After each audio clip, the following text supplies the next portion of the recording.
Hi everyone, welcome to my workshop, Wild Writing in the Time of Corona. I'm going to take you through a really simple process which might end up with you being able to write a really wonderful poem that you had no idea that you could write. So all you need is a pen and some paper, or a laptop or tablet or whatever you use.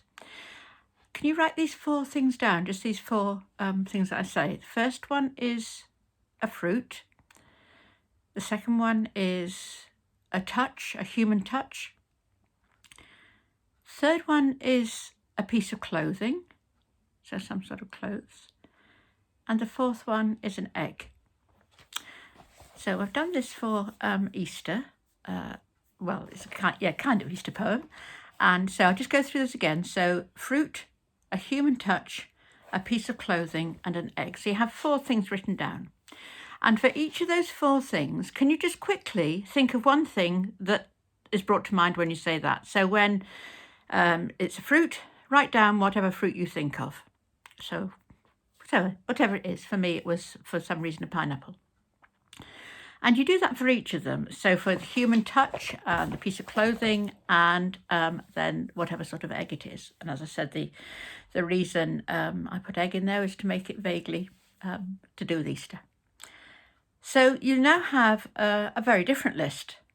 So your list may look a little bit like this. So I've got a pineapple, and a human touch was sitting with my daughter, which I haven't done for a long time. And the piece of clothing was a hat, maybe. A hat.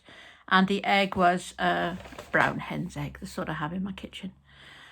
So those are the four things I had: a pineapple, a hat, sitting with my daughter, and an ordinary egg. And I think what happens then when you have the four prompts, if you like to call it that, or the four things, that you start thinking about them. And one of the first things I did, just to give you an idea of how I work, is I drew them. I just sketched them both. I just sketched an egg, and I tried to sketch a pineapple, and I looked for similarities between them. And then once I'd got those similarities, and there are quite a lot, which I was quite surprised by, then I thought, well, what sort of context do I want to set this comparison of the two things in? And then I thought I want to set them in the context of being with my youngest daughter, I then thought I'm going to frame this as a kind of conversation. So I knew I was going to write a conversation poem, and it's going to be about comparing two things. And it was from that point I started. So once I had realised it was a conversation, I found a way of starting the conversation, and then that took me through the comparison. I tried to use metaphors in it because I think they're quite good in a short poem. I also used rhyme because I think that, for me, that sometimes gives a certain sense of security to the poem almost. So I would advise you maybe thinking about that. And from then, I wrote it, and I edited it, and I'll show you my usual editing process, which is very, very messy. I still like to write by hand. I type it up, but I like to write by hand. And when I'd got what I thought was reasonable, I then, on my phone, used the voice recorder to record myself reading it. And this was quite interesting because I did this as with initially the four verses I'd written, and then I thought, no, I can take one out, and then I ended up putting it back in. So I think hearing the words come alive as sounds, for me, is critical in this whole process. So I thought you might just like to hear about the way I work my way through it.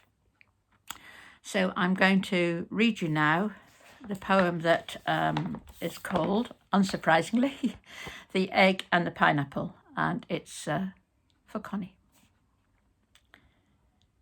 Sit you down, my best beloved. Rest yourself. Stretch out your feet. Here are wonders I will give you, food for thought, food to eat. Consider now the humble egg, hard-shelled, smooth, chalky and matte. Within is a kingdom, a gold planet in orbit. its roundness breakable, smashable until it's flat. Its albumin will make a skin more fatty. The yolk colours curds and cakes.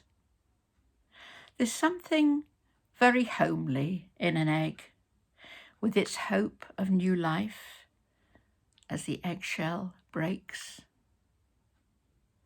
See beside it the pineapple, tall, magnificent, geometrically proud, swollen with sweetness, sharp enzymes ripen, complete, a treasure box, its voice always loud.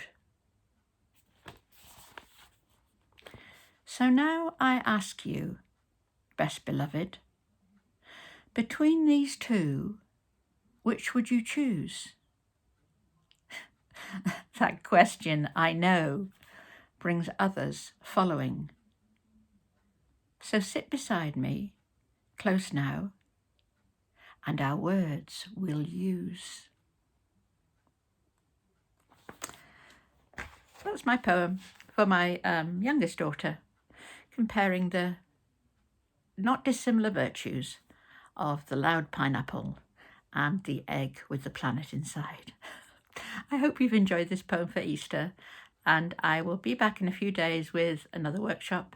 In the meantime, thank you so much for following me, and I hope you have enjoyed the poem, and I wish you happy Easter wherever you are. Bye-bye.